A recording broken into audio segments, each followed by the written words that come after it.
I think I have an understanding of what it is you guys are doing. So, but if I butcher it, feel free to tell me to shut up and you can correct me. Um, so, from what I've seen, the AI is kind of text to game generation software. And it does it based on a narrative, right? Literally like a narrative. Where do you think the scope of that lies then? Is this something where you could end up creating kind of like a fully fledged game mechanics in, or is it more for, do you think, creating game worlds? We're not targeting traditional game designers, game creators. This is actually for my grandmother or my mother-in-law, these kind of people who never have created a game, have no idea where to start, don't have a gaming PC, don't have a background, haven't spent a lot of time doing that, but they can tell a story, right? They can tell a story really well. They know how to do narration. We as a society, just in the way we operate, we create kind of doers. It's like people that go out and they have a skill set and they go and they work and they have that skill set. We don't really create a lot of thinkers and dreamers anymore. Totally. Yeah, don't get me even started on that. People keep on saying it's computing all the way down, or it's LLM all the way down, or this all the way down, and all that. And I would say that, we're going to make it happen. That is narrative all the way down. Just kind of touch on what we were saying earlier when you were talking about in schools and creativity and stuff. It's if it goes mainstream, which please God, because it looks awesome. But you're going to create a kind of generation of people that are far more advanced at kind of general communication.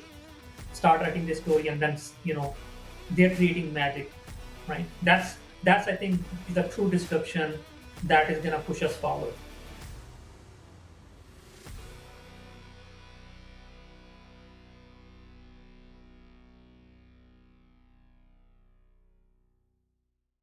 I'm here with Adnan. He's the creator of Opus AI. Now, I think I have an understanding of what it is you guys are doing. So, but if I butcher it, feel free to tell me to shut up and you can correct me. Um, so, from what I've seen, the AI is a kind of text to game generation software. So you can type in, instead of it being like something like Midjourney, where you're just typing it in and getting an image. If you type in the same prompt you put in Midjourney, it actually starts to create a kind of in-game world for you to explore and build around. That's more or less accurate. I think the thing with Midjourney or other single model based end-to-end things is that you're typing on prompt, right? And that prompt can have these keywords, right? 8K and trending on ArtStation and these kind of things. We are more like narrative to gaming, right? So you write a narrative, no prompt engineering, no, I would say, keywords, nothing to optimize the thing, and it does it based on a narrative, right? Literally like a narrative, and it's gonna become. It's like we can do a short demo, so it becomes slightly more obvious what I mean by that. But yeah. Okay, so that was one of the things that I noticed. I mean, with regards to the narrative thing, to anyone who hasn't seen the demo video, I'd highly recommend they go check it out. But it's you can change it after the fact. So whereas with Midjourney, again, to use an example, if there's something you don't like about the image you've created, you actually have to put in the entire prompt from start to finish again and just kind of tweak it each time. One of the things that you guys do is you kind of say, I want a massive rolling hill with a city on it. And if all you want to change is the kind of weather, like you guys in the thing, you don't have to recreate the entire rolling hill city. You can just go make it snowy, and it will have the exact same thing, but it will become snowy. Right. And yeah, exactly. So we're not I would say gigantic model. We're more like a, I would say, production oriented system in which there are multiple models, multiple systems that are working, or subsystems that are working alongside to produce the final scene in a way, right? And the cool thing about that part is that again, you don't have to say make it snow. You actually literally describe, oh, it was snowing, and the system will figure out what needs to be done to make it work, right?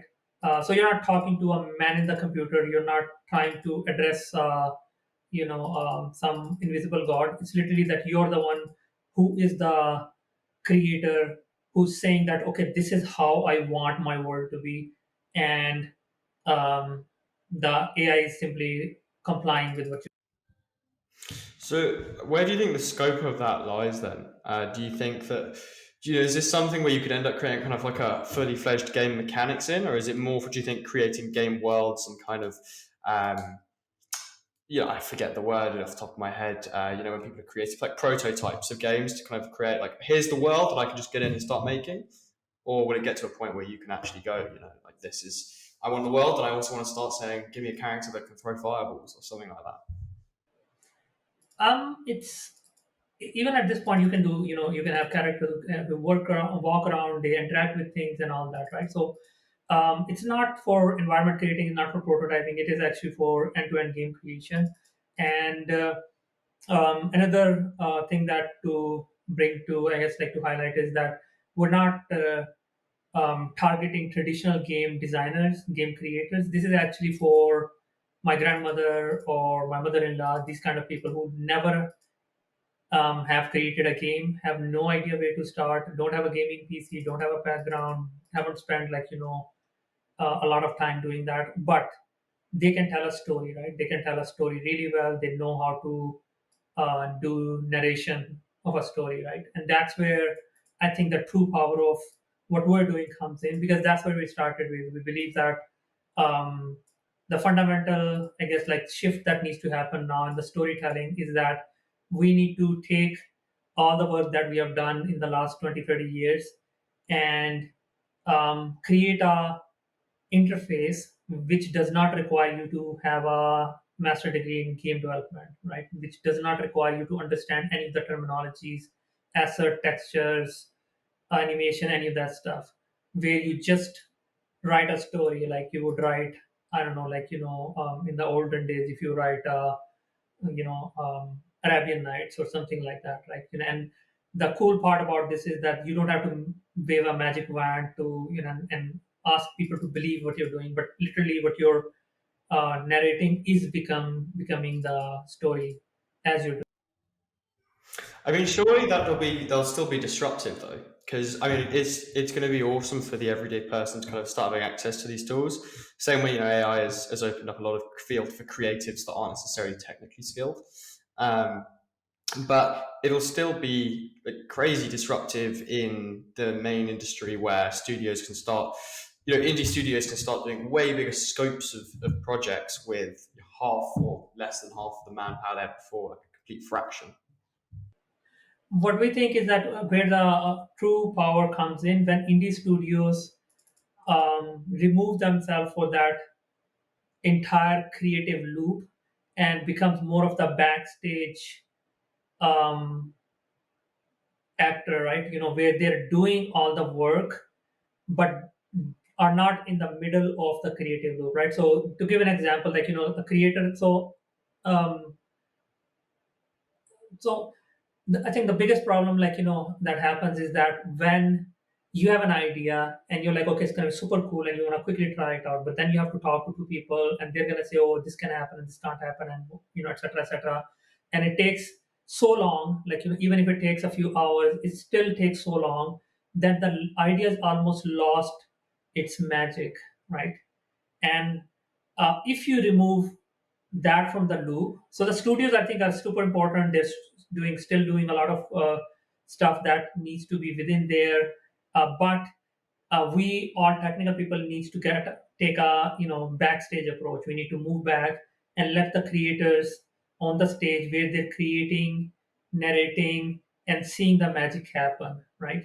And we just monitor from a distance and keep on improving the system from the backstage to a point where people almost forget that there's a studio involved, or there's a there's Opus AI involved. More like it's just simply things are happening for me, and so that's what I think where the true power is. Um, so I mean, like to give an example, let's say I was talking to this writer, right, and she's like like, okay, I want to do um, something like I want to make a movie out of what I've written, right? So she's doing pretty well on Amazon. She has self-published, pretty um, decent sales and all that. And she goes to this studio and she's like, oh, my friend introduced me to them, and I was like, oh, I want to try something. I want to see how. And they're like, the studio. The first thing they say that, oh, how long is your book? How many words is there? and okay, we're going to start with something simple. We're going to do a pilot. It's going to take $1 million. So whenever you're ready, let us know. And she's like, what? I don't have $1 million. I'm a writer. Like, come on. If I, the month that I make, like, $1,000, like, selling books, that's like, a good month. So that's not how much money writers make. And I think where this really, the power comes in is where you have these world builders, storytellers, which don't have to wait for years to make it before they can, have people um, view or interact with what they have created. And not a lot of people read books. Like, I was lucky. My mom was a novelist, so she used to write, and I got into books really early on.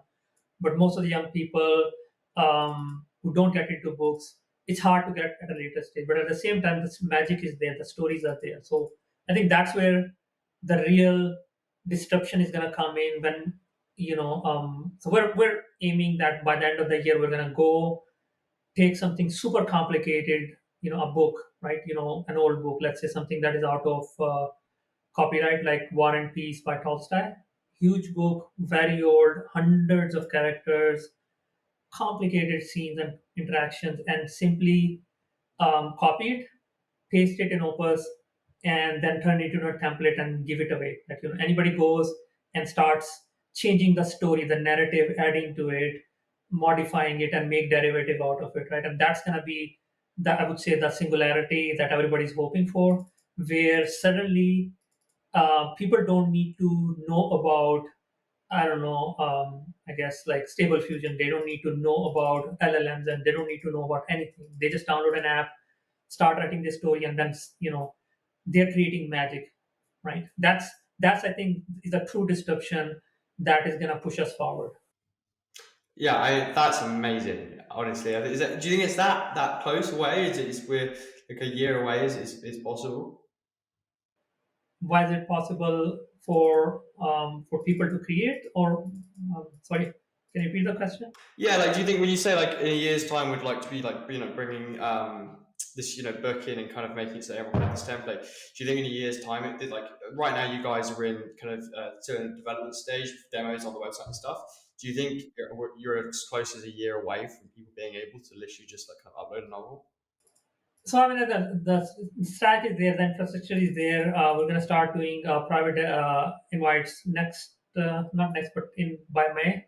We're going to be doing that, and we're pretty confident because here's the cool bit about what we're doing, right? So we're not trying to say, oh, we're gonna give us $1 billion and we're gonna go in our lab and come back with something. It's more like an iterative approach, right? What we have is um, build on what I guess like the kind of work that we have done in the last, not us, but more like the industry, and a lot of people have been doing it in the last. And it's the kind of system in which other people can come in and start plugging in their expertise, right? We're not saying that, oh, we're the one who's going to create everything, but more like everybody can kind of come in and start bringing their expertise. And um, even if let's say this dean doesn't come to realize by the end of the year, let's say that the War and Peace we put it in and not the entire thing is working, I can say that 70% is going to be working and it's still super damn cool. And yeah, we'll have to do more, slightly more work, sure, right? But we're doing kind of a build upon, um, iteratively, like build upon the shoulder of giants rather than say that okay, we're gonna do something from scratch.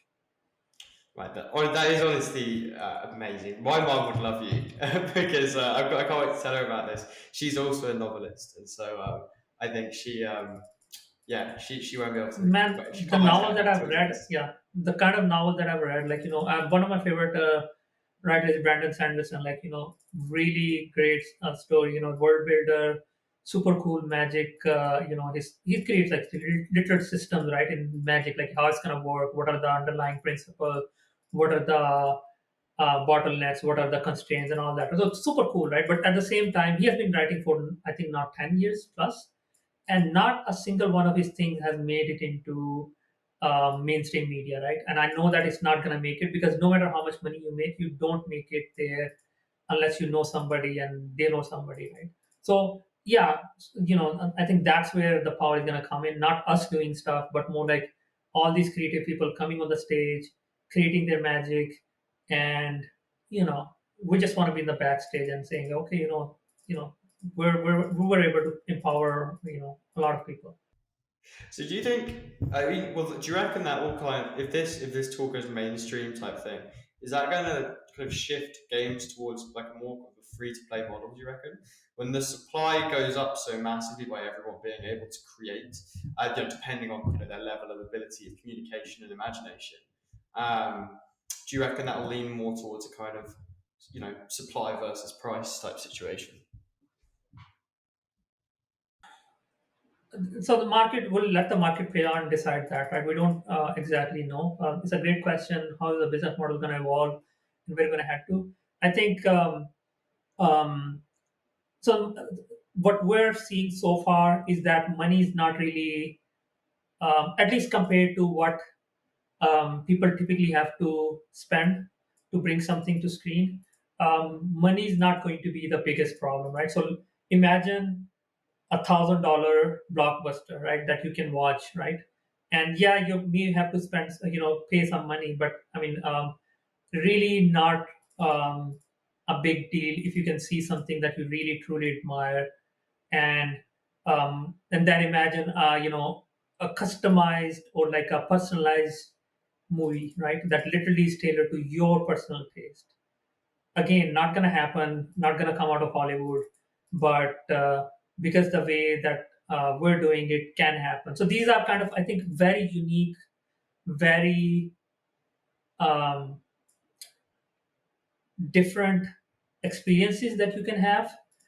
And what we're experiencing is that people are willing to pay um, a decent amount of money. I'm not going to say that you're going to pay like like kind of money that Julia Roberts gets, or like what Brad Pitt gets, but you spend a couple of $1,000 and you get your novel made into a movie right away. You can show it to your audience. You can start doing a whole bunch of stuff around it. So that's what I'm thinking, and we'll let the market play out. At this point, we're not gonna. Um, Yeah, and I think that makes sense as well, doesn't it? I mean, it's kind of like when you're going down that narrative route, where the main skill set is creating the story, or from the person using the software at least. Um, right. you're still spending less than you'd be spending to get a book published, for example, or to get your Oh, movie way less. made or something like that. Yeah. It's so much Way like a less, right? fraction. So it's 1,000x reduction, right? So if you're and at the end you're kind of in an interactive loop, right? You're not waiting for the studio to come back and you're like, oh, I hate it, or it's kind of like what I wanted, but more like you're the one who's creating it, you're the one who's publishing it, and you can keep on changing it. And the cool part about it is that as the system grows more and more sophisticated, the same story suddenly becomes more powerful, more powerful, more powerful, right? So that's um, what we're betting on. So, are you guys going to have like different visual styles that you can kind of go down in this? Like, again, to take the demo into account, and again for anyone that is listening, go watch this demo. You'll make the whole conversation so much more like engaging for you if you've got this on in the background and you can kind of see what it is we're talking about. Um, Mhm. but say I'm using that demo and I kind of go, make me a city, put down the roads, give me the houses, the lights, and the electricity lines, and then I go, and now I want that in a kind of Studio Ghibli 2D style, but it's a 3D world type thing. Or I would say, give it to me Oh in a yeah, blocky, pixel style. Could it do that as well? totally. That's actually not hard to do at all, and it's not. We're not going to claim that we have done it, because the way the system operates is that you can apply any style to it, and more interestingly, you can actually have a creator come and create a personalized style just for you, right? And that becomes your IP. That every time you're creating it, you kind of apply that style on top. That's something that is going to be easy to do. So we're going to probably bring it in by the time we get to public release, which is going to be somewhere in September this year. But that's gonna be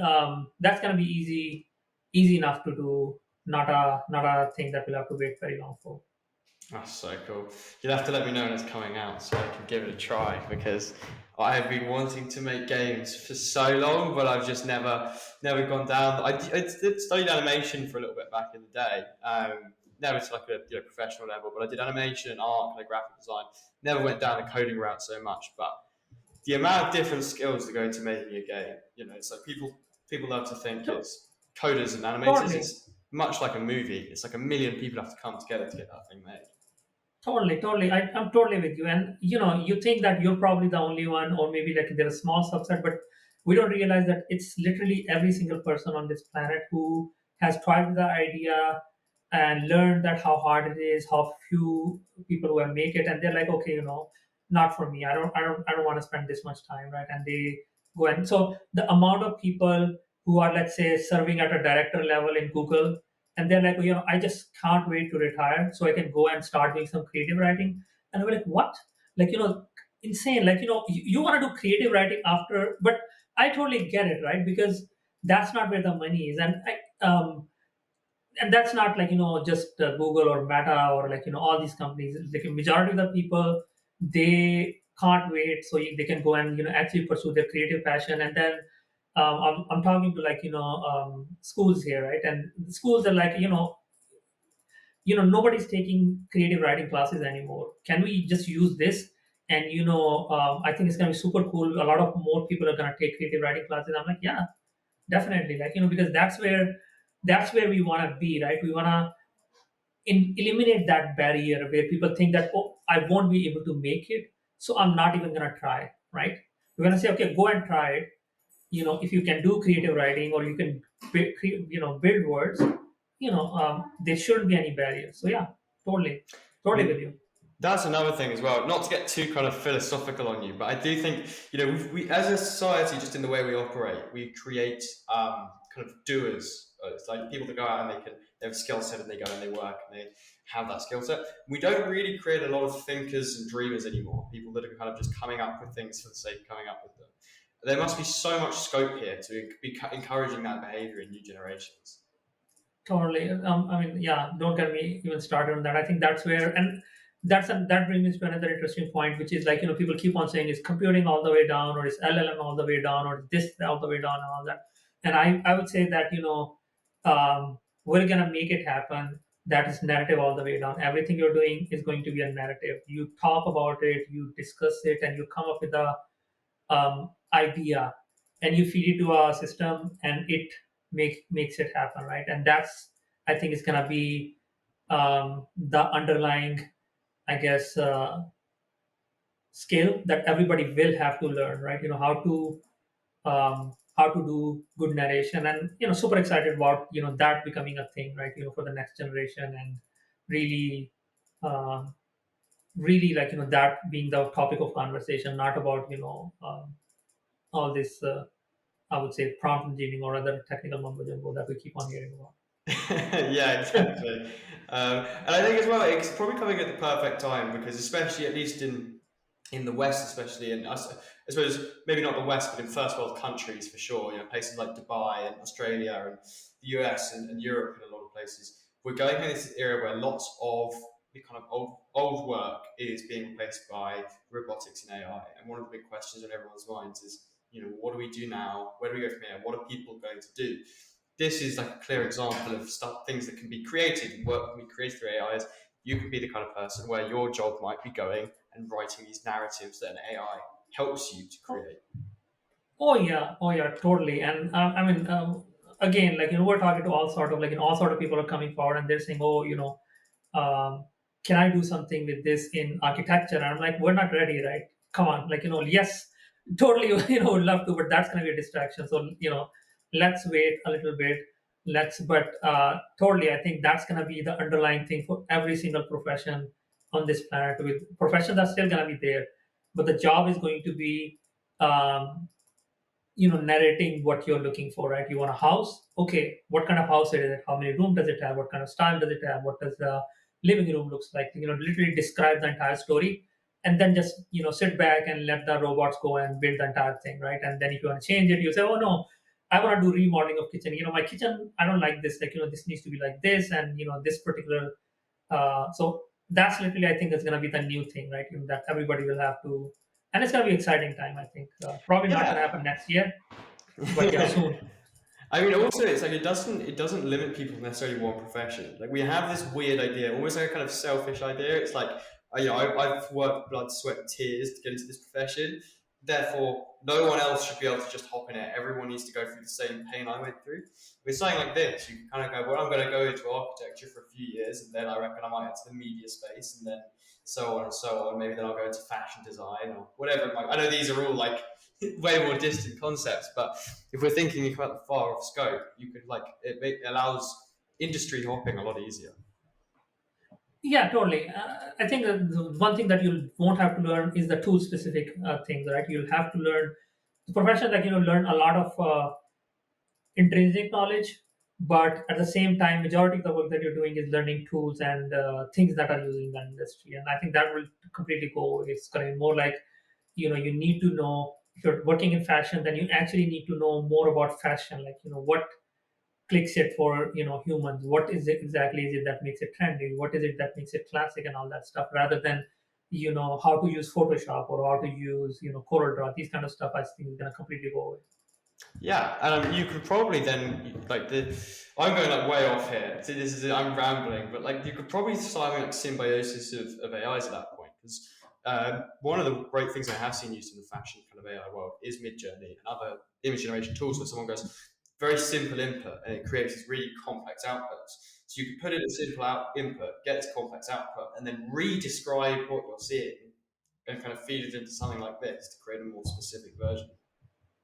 Totally, totally. I think that's gonna be, that's gonna be the um, so I mean, like, yeah, one thing that I think is going to be become much more paramount for most people is originality, right? Coming up with an idea that is fully original. Because if what you're doing is kind of derivative of something, then it's going to be that anybody else can copy it, anybody else can do it, and that's where your actual protection of intellectual property is going to start coming in. Because then if you have an original idea and nobody came up with this before, then that's going to be something that you can start getting royalty on, and other people can license it and use it in their creations. So that's going to be an interesting things to see play out.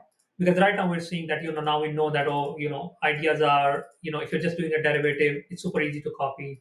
Ask an AI, it's just going to copy it for you, right? But if you're doing something original, then how does that protect, like, your originality? How does you actually make money off it, right? So yeah. Yeah, and I mean, also, I think just kind of touch on what we were saying earlier when you were talking about in schools and creativity and stuff. It's if it goes mainstream, which please God, because it looks awesome. But you're going to create kind of generation of people that are far more advanced at kind of general communication. Not necessarily just having to be used in the software, but as a result of using this software, people will be expressing ideas and feelings and thoughts and what they've seen and felt to each other at a greater level than they do currently, because we've been living in the kind of Web 2 text generation where you simplify words down to the base letters and everything must be acronymized or whatever, however it is you say it. Smallest amount of time with the biggest amount of info. Totally, totally. All right. I have to hop off because I have another overlapping call. But yeah, yeah, No problem. But it yeah. was an absolute pleasure to have you on, honestly. And yeah, I hope at some point we get to talk again. And yeah, definitely when it comes out in September, I'm going to have to reach out to you on LinkedIn or something and let you know what I'm feeling. But thanks for hopping on. I'm sorry that we had such a kind of rocky start with the links and everything, but I'll let you get off and speak to you soon. Thanks, Caspian. Great talking to you. Hopefully, we'll talk again. Take care. I hope so as well. Bye bye for now. Bye bye.